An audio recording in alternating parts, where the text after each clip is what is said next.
دو تا کلمه متضاد هستن که در تمام زبانهای دنیا اگه این دوتا کنار همدیگه قرار بگیرن به شدت مفهوم تلخی رو منتقل میکنن. چیه این دوتا؟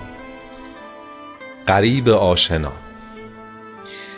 حالا این غریبه های آشنا کیان؟ هاروکی موراکامی تو کتاب کافکا در کرانه میگه باید بپذیری بعضی از افراد برای همیشه در قلبت جایی خواهند داشت بدون آنکه در زندگیت جایی برایشان باشه.